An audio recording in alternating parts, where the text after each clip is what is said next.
Hello everyone! Welcome back to another update on the 100 Days series. It's been a while since I last updated you guys, and pretty much that comes down to the fact that a lot of the prompts have been very complex, as well as some other stuff that I've been having to take care of. Since the last update, which was day 19, I have created 13 more seconds of gameplay, meaning that we are on day 32. What you are about to see, especially in the later parts of this video, is my best deco I've pretty much ever made. So I just wanted to touch on the fact that it is really helping me grow with my decoration and also just in my ability to stay resilient throughout the challenges that are presented to me. So yeah, with that said, let's dive in. Okay, so here we are, and I know I advertised this video as having put 250 hours of work into this. Well, I've actually done 285 hours. I don't know how. This is just taking a lot more time than I expected, I guess. The entire level is going to take probably around 500 hours to complete. Taking a look in the editor, this is the newest part we've made. Let's go all the way back though. Back to around here. This was day 19's building. Day 20 is where we shall be starting though, which is right around right here. Basically, the reason we're starting here is because people wanted the player to escape the building and then get chased by the police. So, here's a police car. This did take a while to make, but I'm proud of it. I did use a reference, but completely assembled in Geometry Dash. No image to Geometry Dash engines or anything. But yeah, you may be wondering what the heck these triggers are doing. So basically I have these shards, and then what I do is I use an area move trigger to cause those shards to explode in all directions. So this is how it looks in action. Pretty cool. And then of course we have the police car begin to follow the player, and we have this really nice little background here. I knew that I wanted the player to hit a road, so I added some grass around here, a sidewalk, and then there are also some pebbles that the police car will kick up. But the way I made this effect, and the way I also made it kind of like a parallax, is I built all of the buildings over here and then scaled them down to match the perspective of the gate. And as you can see here, the car is kicking up the pebbles, which is a fun little touch. For day 21, people wanted me to build a car, which the player will then jump into and then outrun the police by spamming. This was pretty complicated to do. Pretty much what I did is I made the road follow the player as well as the car, so that way everything looked stationary if you don't click.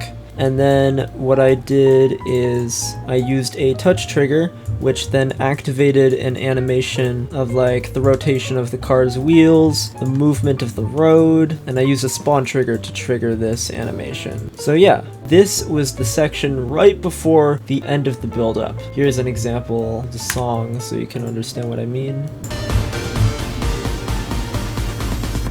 So I knew that we needed to make something really cinematic for this build-up to end off with. What I did is I used a toggle trigger and a stop trigger to stop the touch trigger from triggering the animation anymore at this point. And then I also made 66 time warp triggers to give the effect of the car slowing down as it drives off a cliff.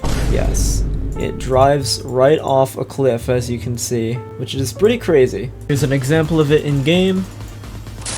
You land in this kind of like a lumberyard or a dump maybe, and your car is completely broken down. Since the music kind of gets silent here, I thought it would be a good time to make a title screen. Let's dive into this title screen a little. So first of all, the car is smoking, as you can see here. Then it turns into the title, and then that disperses. And then I also used little jump pads to make the player kind of hop out of the car. And then after this part, let's talk a little bit about the next part. So for day 25, people wanted the player to fall into the backrooms. So what I did is I made a kind of like creepy little lumberyard part, and you fall right through the floor. And it looks super cool if you pause at the exact right moment. Let's see if we can do it.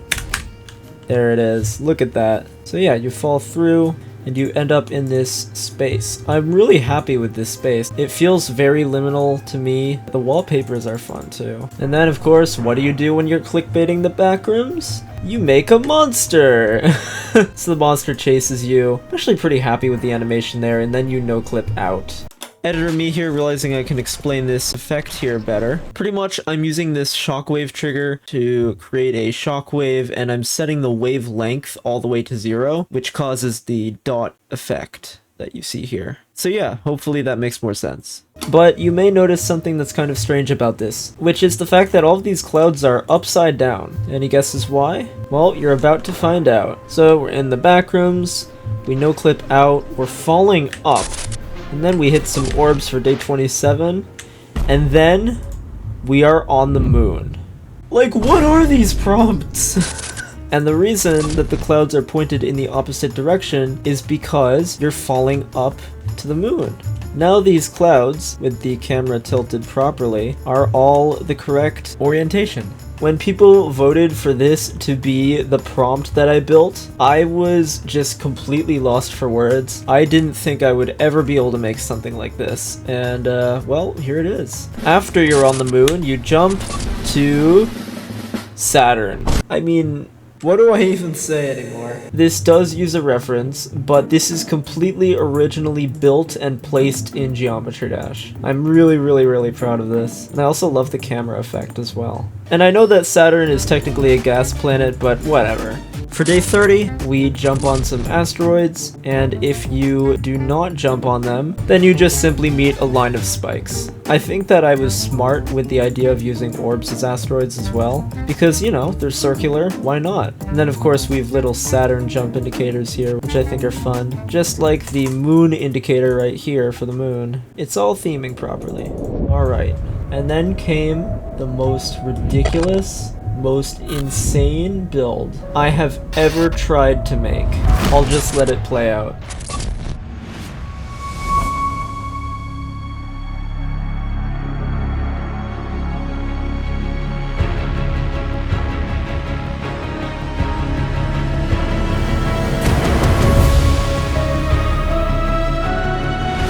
A black hole!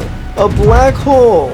Specifically ton 618 for the reference. I spent 25 days just thinking about this, how to build it, preparing myself, and I'm really proud of how this looks. And I know it's not the biggest deal compared to like the Space Gauntlet stuff, but for me, this is just the pinnacle of my decoration career so far, right here. I didn't copy any assets, I did use a reference, but that was completely it. Something that's also kind of fun is I made the player get sucked into the black hole using the pinch trigger, and then we have this cool little like transition that I made to the next part.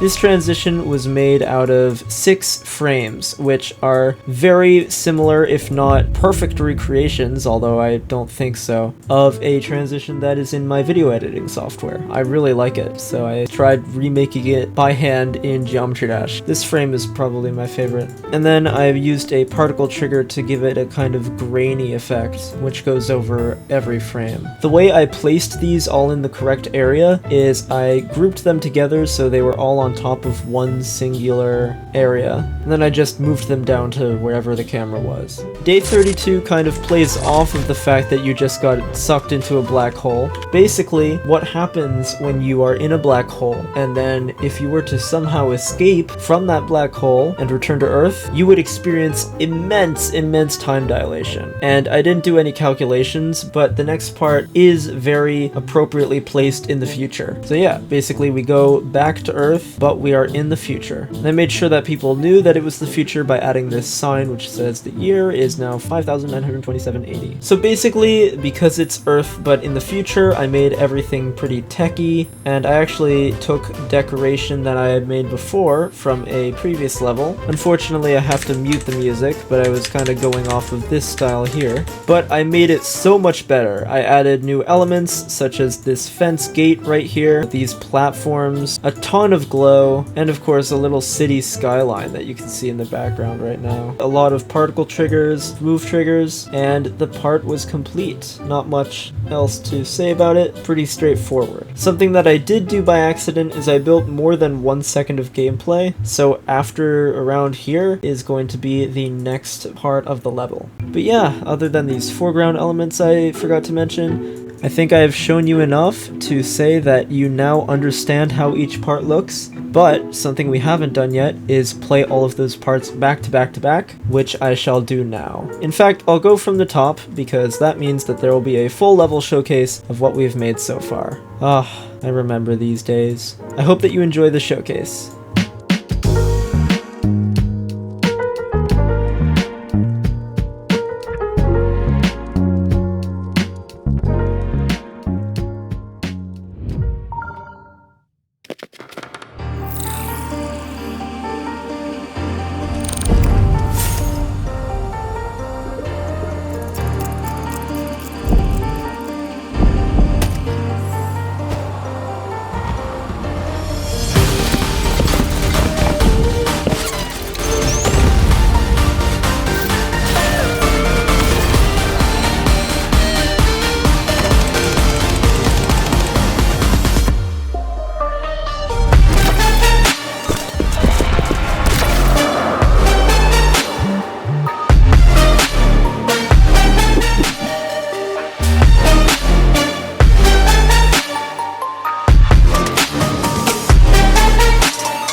What a crazy time this has been, making this series. I am really proud of this, and I just can't thank you guys enough for sticking by with it, and coming back every time I make something new. If you want to catch more of the series, then make sure to check out my shorts page. Every time I make a new day, I upload it there. And of course, that is also the place where you can drop your ideas for the next parts in the comments section. If you want to vote on the ideas that are held each video, then go to my Discord server. That is where I host all of the polls. And yeah, hopefully new content shall be coming soon.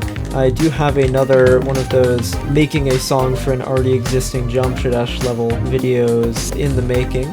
Thank you so much for watching, and I shall see you guys all again very soon. Goodbye.